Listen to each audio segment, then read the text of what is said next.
Rabbi Yeshua. Gemara tells us his greatness, his spiritual genius,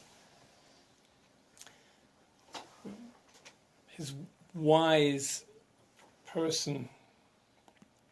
We're all familiar with the story of Rabbi Yeshua ben Hanania and the daughter of the Kaiser, the Caesar, who saw him and said, "What great wisdom in such an ugly vessel." And he taught her a lesson that was very important. Good wine is stored in ugly barrels, old barrels. Bad wine is stored in fancy vessels.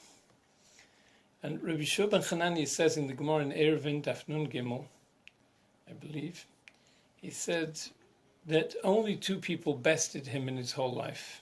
Two people taught him something that he wouldn't have known. And one of them was a young boy.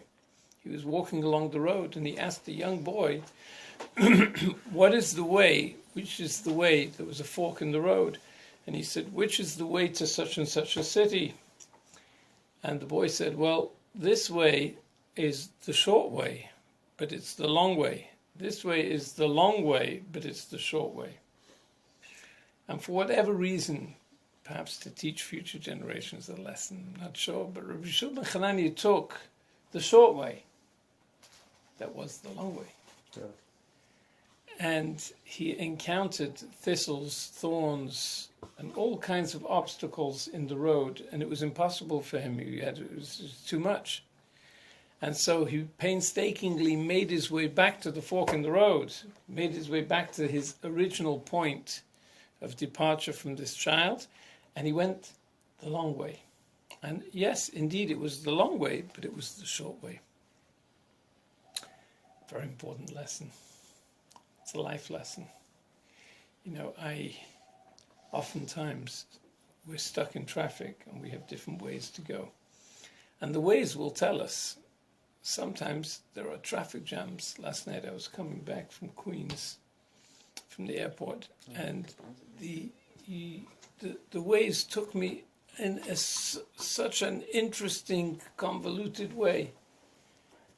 And it took a while to get back home. But then afterwards, I heard on the traffic that this bridge is stopped and the FDR is clogged and that way is clogged and this way is no good. So I would have gone the other way. I could have stayed for a long, long time. Sometimes long is short and short is long. And it's a lesson in life. In life, we like to believe that we can take the short route. We have lots of fast self-help, easy resolution, books, ideas, thoughts, pop psychology. We just want pop and it should go. But it doesn't work like that. There are no easy and fast resolutions. A resolution is hard work.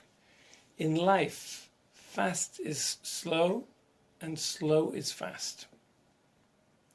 Remember when I first, many years ago, I came to Osamech and I was in the office and Rabbi Rukaski picked up the phone to someone, a local fellow, lived in the neighborhood, and he said to him, you know, Reb Shimon, we need some money, we've got the dinner, I'd like you to give us $18,000. And he said, no problem. Yeah, come pick up the check. It's not a problem. And I said, Rabbi Rukowski, it's amazing. You pick up the phone and you get $18,000 just on the phone. I said, how do you do that? He said, Rabbi Reich. I said, do you know, this fellow for a year, I'm connecting with him. And he made a simcha. I walked over to his kiddush. And every time I see him, I make sure to have a nice long conversation with him. And a couple of times I go over and just stem cultivate him. You just see the last minute of you see the end product. I pick up the phone and he says, yes, no problem. You know, he's a guy normally would give people $50, $100, $180. Yeah, of course. To me, he'll give me $18,000. It looks so easy. It's not easy. There was a long road to go here. You're just seeing the end. And so it is in this world.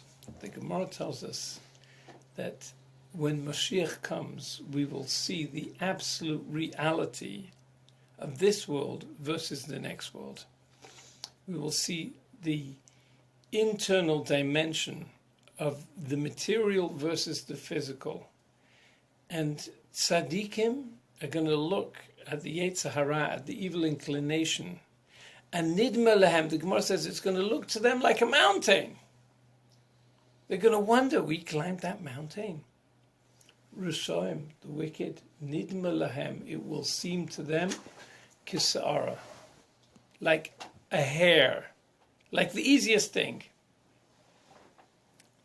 This was such an optical illusion, such simple, stupid desires we couldn't conquer. And the question is obvious. Is it the big mountain? Or is it the hair? Is it the hair? What exactly is it? The answer is the tzaddikim worked the whole life. They constantly were training their spiritual muscles, constantly restraining themselves from acting reflexively based on the instincts of the body. And so at the end of the day, it's true, it's easy, it's natural for them to follow the will of God. But there's a constant, each step is a step up the ladder. And when they're looking at it, in hindsight, they'll say, wow, look what a mountain we climbed.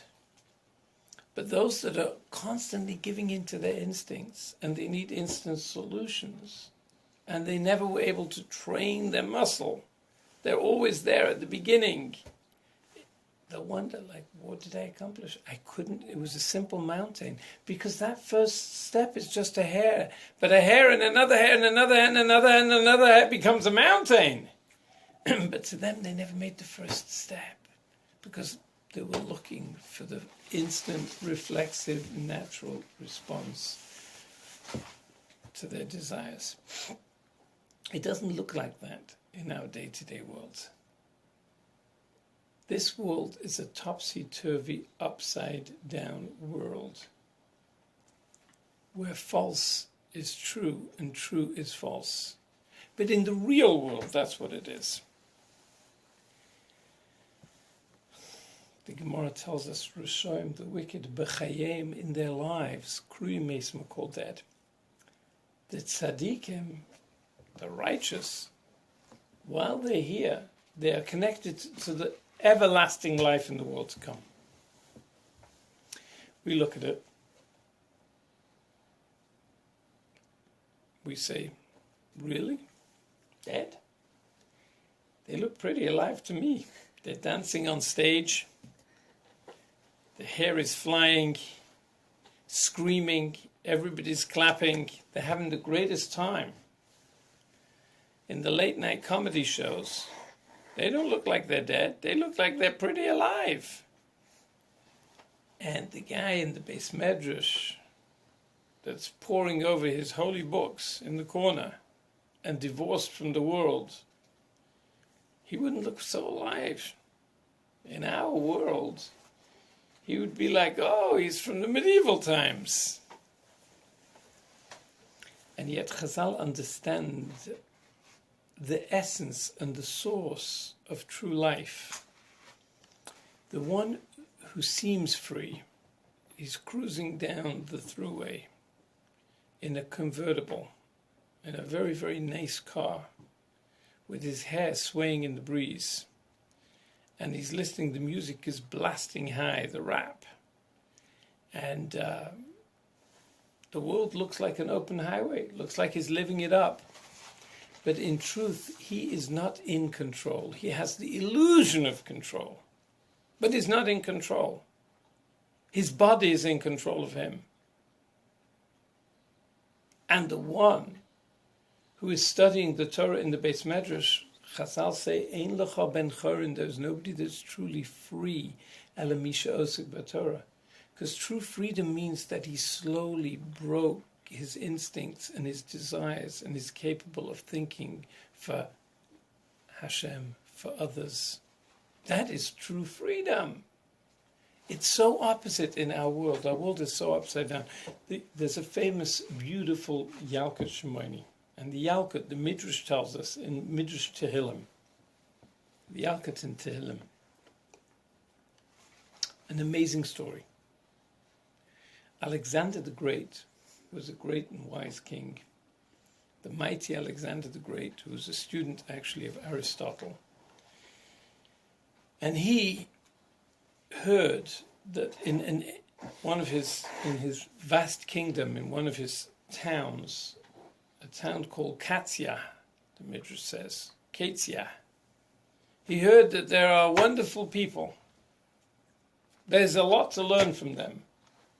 And just like the Queen of Sheba came to visit King Solomon to glean from his wisdom, Alexander went out to Katsia to glean from the great sages there and see how they run their lives. He came with his royal retinue, with his soldiers, a group of soldiers. He comes to the town and he sees the townsfolk. It's a very peaceful, tranquil, beautiful place. And he says to the people, I'd like to see how you judge. Let me come, if I go into your courthouse, I'll be able to see how your judicial system works. That's the source of wisdom. Wisdom lies in the determination, the choices that we make. And he comes to the courthouse, and there stepped into the courthouse two farmers, and they were having a dispute. And the judges were summoned to resolve their dispute. What was the dispute? One farmer had bought land from his neighboring farmer. And when he dug in the land, he found a treasure. Someone had hidden in the ground a pot of gold. And he said to his neighboring farmer, he says, I bought the land from you. That treasure, I bought the land, I didn't know the treasure was there. The treasure belongs to you. And his friend, the farmer, said, what do you mean? The treasure doesn't belong to me. Sold the land to you. I sold the land to you, and everything in the land belongs to you. So the treasure belongs to you too. It's yours. And Alexander the Great is a little bemused by these two fools. Are you crazy? But each of them are arguing. And the king of Katsia, the leader, is sitting there and is listening. And he says, listen. He says to the farmer who bought the land, do you have, by any chance, a son or a daughter? He said, yeah, I have a daughter. Is she of marriageable age? Yes. And he asks the other farmer who sold the land, do you have a son, perhaps? He said, yes, I have a son who works for me. He says, well, why don't we do this? Let the son marry, your son marry the other farmer's daughter, and you'll give as a wedding dowry the part of the gold. So both of you will benefit.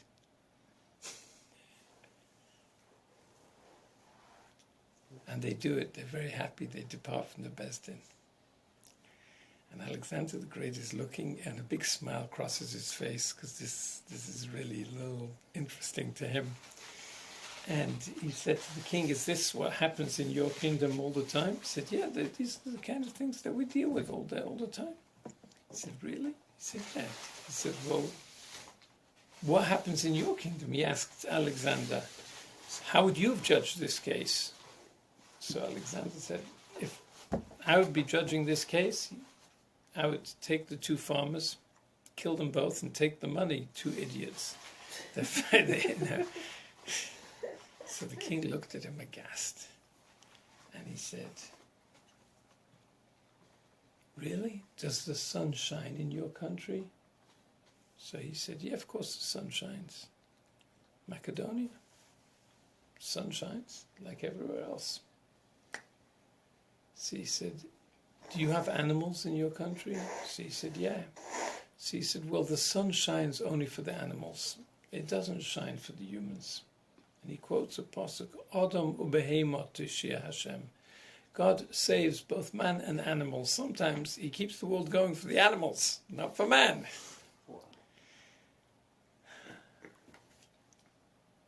There's an animal inside each and every one of us. And the animal says, it's mine. I need, I want, I deserve, I should have. It's not fair. Why aren't you respecting me? Why aren't you thinking of me? What about me? That's our natural, instinctive, bodily, animal state. Then we have a spirit, we have a soul. That's our true Adam, where the Aleph, the Alufe Shalolam, Hashem, is superimposed over our dam, over our blood, over our flesh, over our natural bodily instincts.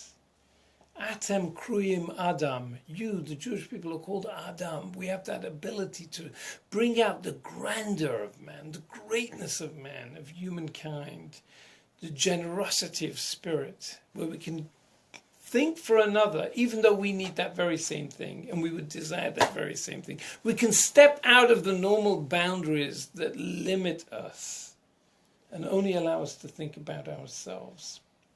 That was what this king showed him. Is that easy? No, it's not easy. It's a lifetime of work. It looks easy, but it's a lifetime of work to think for others when one wants something oneself. To be able to tune into the spirit instead of the body, to function on a higher plane. It's work. It's the long route, but ultimately it's the short route, because then we have forged a pathway to the heavenly throne for eternity. Then we switch on, we connect to Hashem like that. But if we are looking for the short, instant and fast solution, and we're not willing to put in the work, and we want to follow our instincts, there's a Yiddish expression which I really do not like. It's called Sagat and Salite. I'm living with God, I'm religious, I keep kosher, I do the mitzvot, I pray, and Salite, I'm living it up. You live today because you're going to die tomorrow. You ain't going to do it again, so let's have a good time. I'll indulge. And it doesn't go together. It can't go together. Because the only way I can have a real relationship with other people is by surrendering the I. And surrendering the I doesn't come easy. It's hard work. The only way I can have a real relationship with Hashem is that I'm willing to put aside those things that my body is screaming for and it holds near and dear, but I have my eye on the long-term prize. I'm ready to go the route, the long road. I'm ready to travel through the night, because when the dawn breaks forth, it's short. It's the long that is the short. The sun will always shine. Are we supposed to find a balance between enjoying the world that Hashem gave us, or are we supposed to? Of course. No, of course. There is a healthy balance, and the two are congruous and can be. But when a person says, I am going to get in this world and the next, I'm going to enjoy and live it up, and at the same time I'm going to indulge my body and my senses. I'm going to live the high sensual life, and I'll also be high on God. Well, it's one or the other. If I'm high on God, then I will get the high on life. It will come automatically. It's what the sages tell us. If we are engaged in the next world, then ashrecha ba'al mazeh, it's good in this world. We're rich, we're happy, we're delightful in this world. But it's a different type of delight. It's not the impulsive, reflexive indulgence of my natural senses, which ultimately just builds barriers and walls. It builds a mountain. It builds challenges constantly. And then at the end of the day, I say, what? This is what I'm left with? You know, the people, they're busy touring the world, jet-setting, going to distant locations and seeking out the good life, staying in 5-star hotels. And at the end of it, what do they have? A box of pictures. My wife loves on Sundays in the summer to go around the fancy areas in Westchester and in Connecticut And they have garage sales. They're moving, older people are downsizing, moving down to Florida. They're moving into a retirement home. They're emptying out their beautiful homes, and you can buy all kinds of stuff very cheap. A little boy, my Elchanan, had his 9th birthday this Sunday, and my wife went out a little bit, just not very far, and she picked up in a garage sale outside a very nice house an electric scooter. He was so delighted, he's so excited. I think she paid $5 for it. Wow. What are they going to do with it? Right. They're going down to Florida, to Boca, to the gated community. Where are they going to take it with? She once picked up a big box. This is really what hit me. A big box of pens and pencils. And they came from every hotel and every cruise line that you can imagine. Every place where this couple had gone around. You know, you go in the hotel, every Marriott, every fancy hotel, every Ritz-Carlton, you get on the desk, there's a pen. So there's collected pens from the most exotic destinations. They're fascinating. Pencils and pens, some of them worked, some of them were sold. It didn't work, but they're all different pens. The whole box was like $3, $5. And I was thinking to myself, this is what you're left with. It was so exciting. It was so beautiful. It was so exotic. But what is left? Of course we need a vacation. Of course we need a nice vacation. We should go on vacations and we should stay on 5-star hotels. But the vacation is a means to be able to rejuvenate and regenerate and get back on the treadmill. Clearly this couple were living the high life. And at the end of the day, what's left?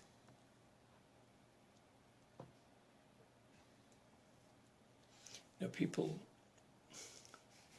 I'm not advocating for people to have large families because, you know, we have to temper our realism, our idealism with realism. And it's not so easy. Raising children is a tremendous investment of time and energy. A couple can't be busy at nights going out to Broadway shows and enjoying themselves and leaving the kids with the nanny and expecting them to just grow up fine. It doesn't work that way. Kids need love, attention, time. They need to be the center of it all.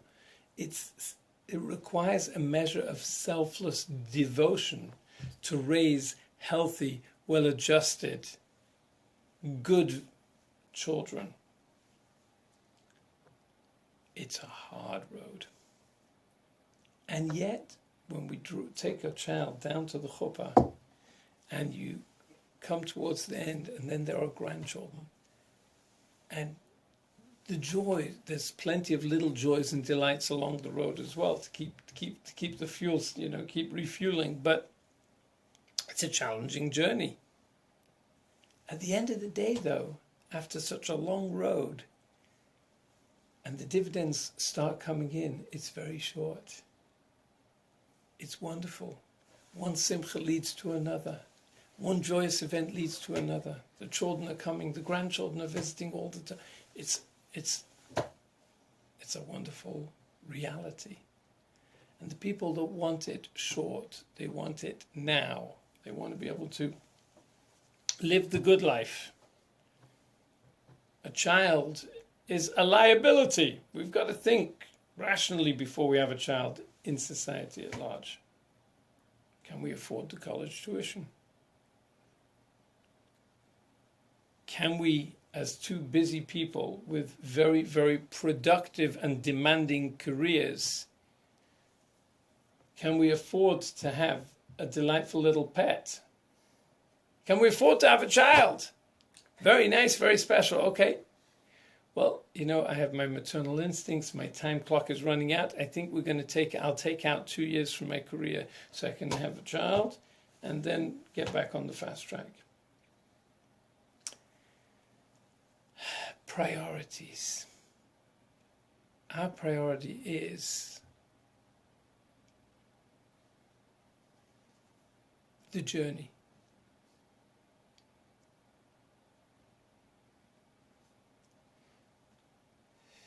is the journey, because long is short. Long is short. Slow is fast. Less haste, more speed. We want to have everything now. We want to be free. In this week's parsha, at the end of the parsha, Bilam tries in every which way to curse the Jewish people. And all his curses, as they're coming out of his mouth, Hashem, so to speak, put an ukaf, put a harness on his mouth, and ensured that what flowed forth was pure blessing.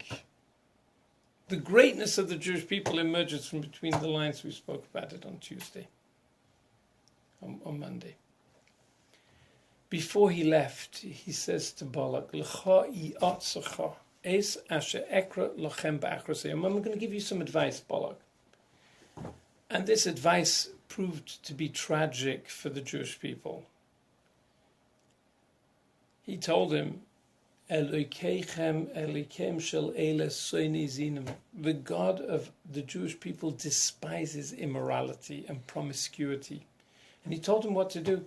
He said, on the edge of the Jewish camp, let the Midianites set up stalls, let them set up a flea market with all kinds of trinkets on the tables, and put some old women with shawls in front of the tables. They look pretty innocuous, looks very harmless, and the saintly men of the Jewish camp will come over to see, to barter, to buy, to trade. After all, which Jew doesn't like a bargain? Who doesn't want to do a little business? See what they have. For 40 years they're living in the wilderness, eating man, drinking the meha be'er. They never had the opportunity to exercise their business acumen. And here, the ladies are there selling, the old ladies are selling some nice, interesting stuff. Let's see what we could buy.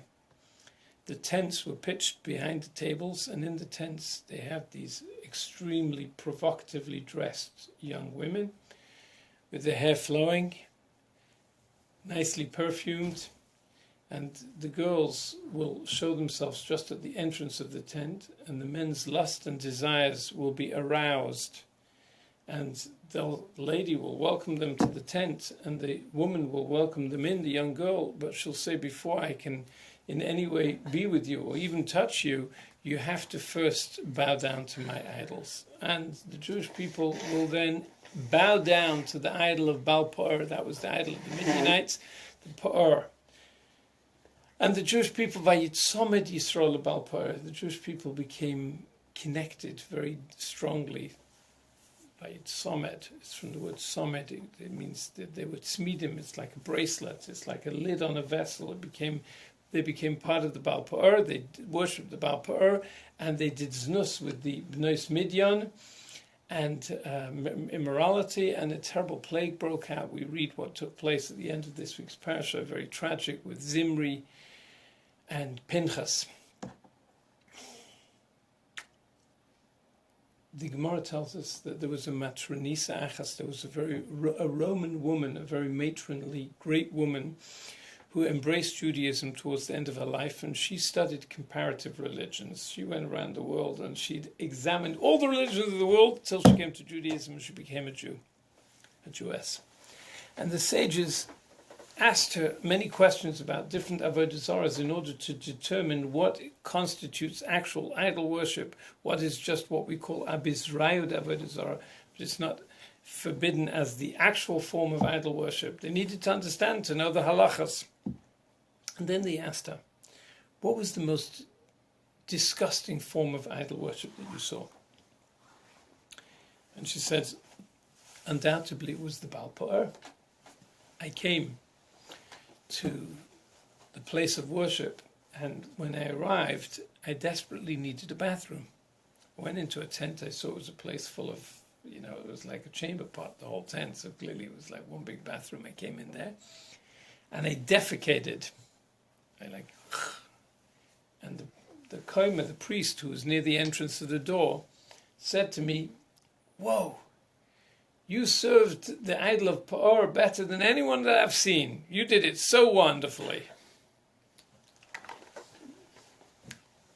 She didn't even know she was 7. She was just acting out her instincts naturally, not knowing that she was being scrutinized.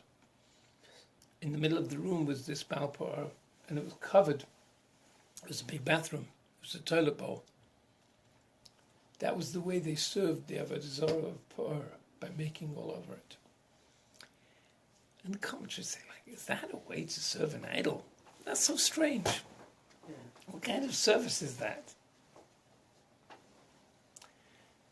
The ideology of Pur. Pur comes from the word, it's open, parua, paroi, free, uninhibited. You can give expression to all your bodily instincts and you mustn't be embarrassed. Worship your body and every instinct and feeling that you have. That's Balpur. Reb Chaim Shmulevitz said that every generation there's an incarnation of ancient forms of idol worship in different shapes and forms. And he said in the generation before the Messiah, just like the Jewish people, it was right before they entered into the Holy Land, the strongest form of idol worship. The generation's form of idol worship will be Baal Pa'ar. Don't have any embarrassment, don't have any shame, do whatever you want. You can post it online in all its flaunt your body and their instincts in any which way you want and have no embarrassment. That's the Avodah Zarah Baal Pa'ar. That is so powerful. The Jewish people lived in such a holy and restrained environment. And for that moment, that temporary lapse, that moment, there's such a flood of a desire. We don't understand the challenge that they faced. We're not in any way, shape or form capable of in any way even judging the generation of the wilderness. They were the holiest and greatest generation that we have no concept in their greatness. We don't understand when we read with Zimri what this great man of the Jewish people, this great prince, committed with Cosby, with the Midianite princess. What the sin that he did, what kind of kavanas, what kind of thoughts he had, and what kind of rationalizations he had. This is not simple.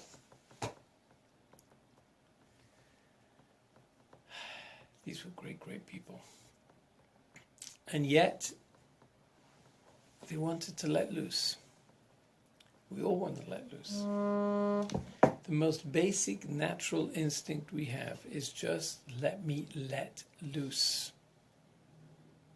But letting loose is the short form of pleasure, the instant pleasure that leads to the long-term pain of trying to get back in control.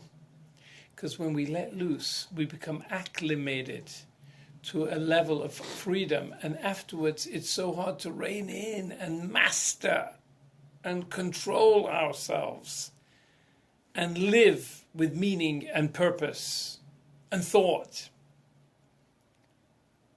It's the short way that's very long. Then we have the long way, that we're in control,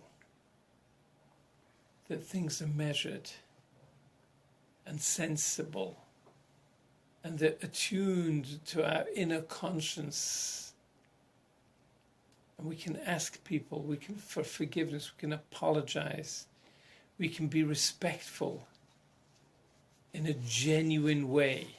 We can step out of our comfort zone for the sake of others. We can put others first, like the great people of Kassia. I think that the town Kassia comes from Kate's car. At the end of it all, it's one with Hashem. That's the end of the journey. When that's the end of the journey, and it's short at the end, the long is easily managed because we know it's short. Sometimes I have to get to Brooklyn, and the fastest way, the short way, is through Manhattan. But that short way can sometimes be very long if the bridge is clogged and there's an accident on the GW. And the FDR and West Side Highway, there are traffic jams. And then there's a long way. You go through New Jersey, through Staten Island, over the Verrazano. I'm speeding along there. The Waze tells me go through New Jersey. It's an hour and 16 minutes. And I'm speeding along. And I know I'm so happy. I'm so happy taking this long route. Because I know that the short route is going to be very long. And I check it out on my Waze, alternative routes. And I see going through Manhattan would take me 2 hours and 54 minutes. And I say, I'm happy to go on the long route through New Jersey. Because it's the short way. So in life, let's be willing to go the longer route. Because ultimately, we're going to arrive whole at our destination.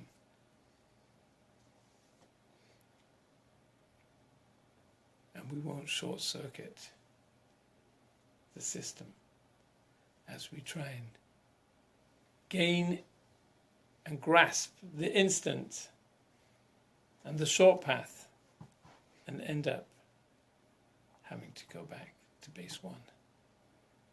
What a wonderful lesson Rabbi Yeshua ben Hanania taught us. Short is long, and long is short. Good Shabbos, everybody! Good Shabbos, Rabbi.